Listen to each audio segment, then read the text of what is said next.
Alunos e alunas, a partir de agora você começa a acompanhar a videoaula do seu componente curricular Sociologia, principalmente você que está devidamente matriculado na segunda série do ensino médio. E nesta videoaula nós vamos aprender a respeito da autoridade e também do autoritarismo. São palavras muito próximas, aliás. A palavra autoritarismo é uma derivação da palavra autoridade. Mas quando aplicamos isso à questão da dinâmica das relações sociais, elas acabam ganhando, digamos assim, um contorno absolutamente diferente, principalmente quando levamos em consideração as relações de poder existentes no contexto social. Vamos começar visualizando e acompanhando a leitura de alguns conceitos e vamos começar pelo conceito de autoridade. Nós temos assim: autoridade é algo que o indivíduo tem por possuir determinado conhecimento. Está ligado à liderança, postura, comando. É a base de certos tipos de organização hierarquizada. Ela refere-se a uma prática pró-social que tem como objetivo levar as pessoas a perceberem e respeitarem as normas da sociedade, julgando sua legitimidade e avançando no desenvolvimento da democracia, no estabelecimento do bem maior. Então percebam, diante do conceito que eu acabei de ler a todos vocês, eu quero frisar quando foi lido a questão da hierarquização. A sociedade possui suas hierarquias. Ou seja, essas hierarquias, elas colocam algumas pessoas em uma condição de superioridade e outras pessoas numa condição de inferioridade.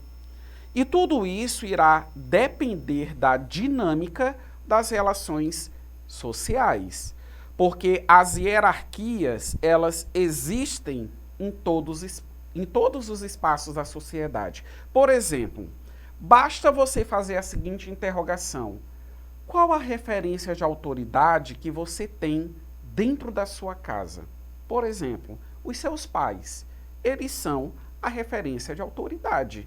Né? São os pais, o pai, a mãe, são autoridade, são aqueles que trabalham, colocam o sustento dentro de casa, são os provedores da família, são as duas pessoas que, digamos assim, têm uma responsabilidade com a criação dos seus filhos e assim sucessivamente. Né? Então, referência de autoridade.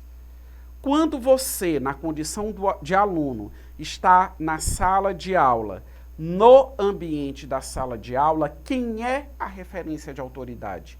É o professor, independente da disciplina que esse professor esteja ministrando.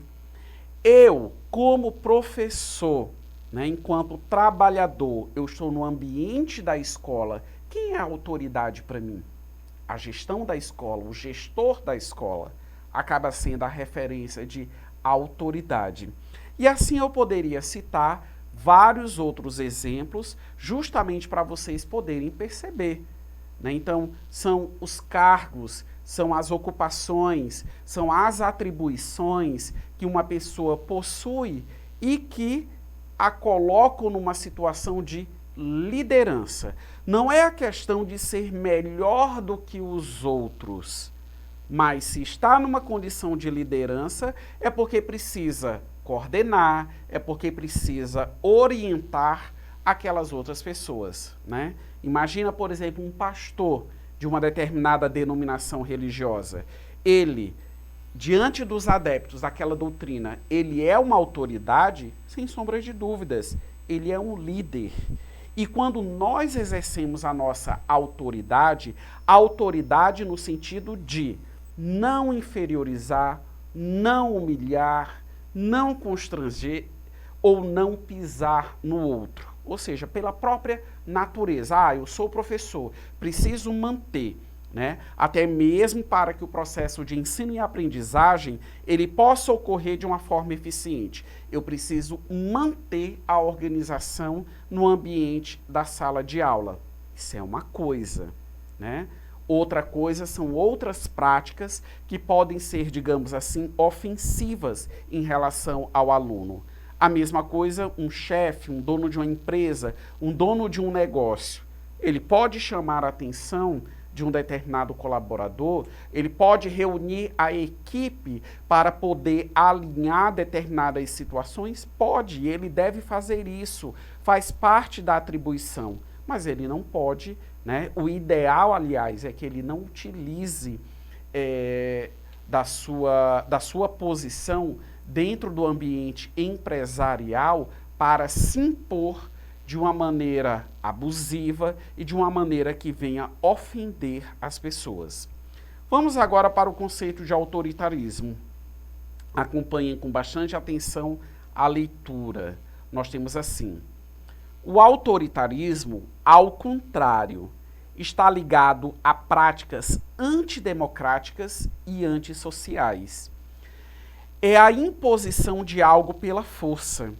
E, geralmente, as decisões se restringem às vontades do próprio indivíduo ou de pessoas estritamente ligadas a ele, seja no âmbito pessoal, profissional, acadêmico ou governamental. Então, percebam, o autoritarismo é quando existe o excesso que agora há pouco eu comentava com todos vocês. Simplesmente o excesso.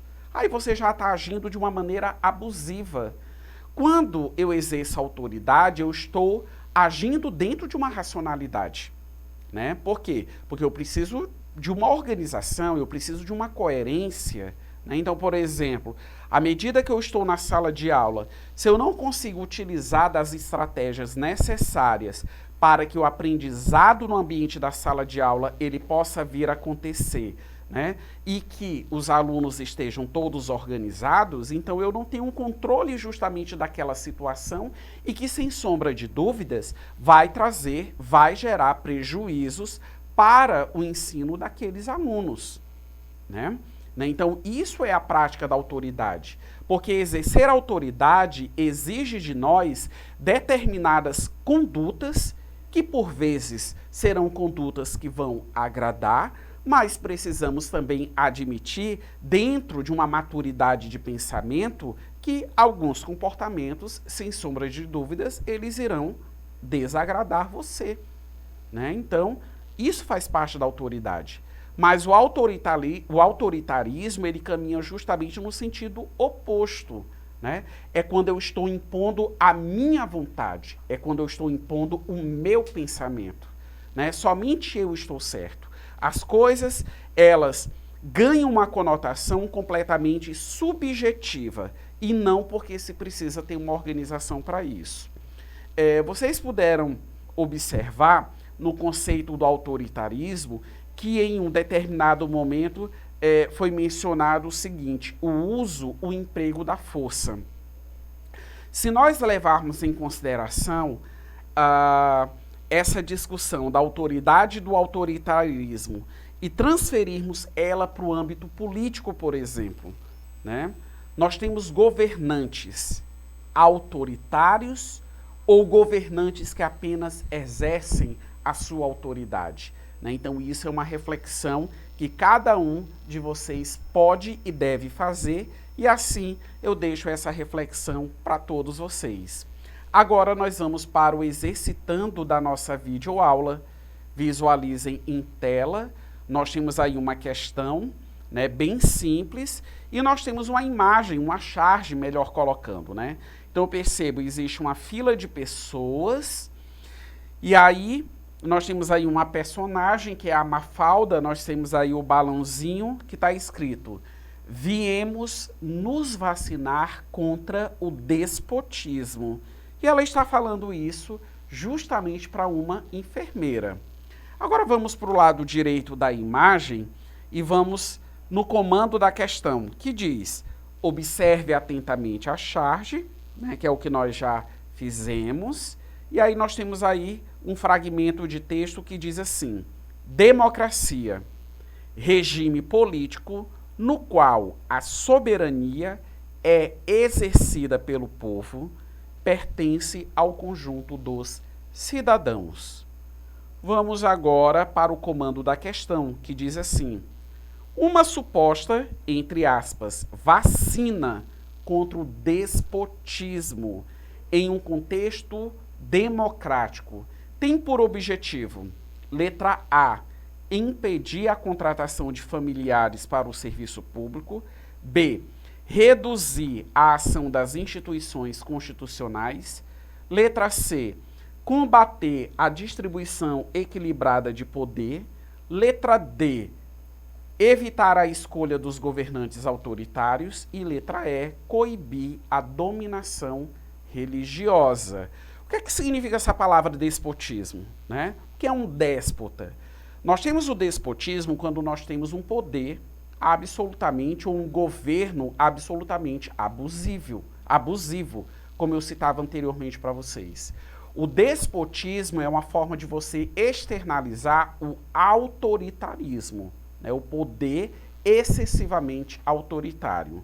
Com base nisso, vamos visualizar a alternativa correta, está expressa na letra D, evitar a escolha de governantes autoritários. Na história da humanidade, nós vamos encontrar, e nós encontramos, né? Você sabe disso, prezado aluno, a experiência que algumas nações e até mesmo o nosso país já viveram com governos absolutamente autoritários. Finalizo esta videoaula e não deixe de acessar a plataforma eduque.ac. Até a próxima!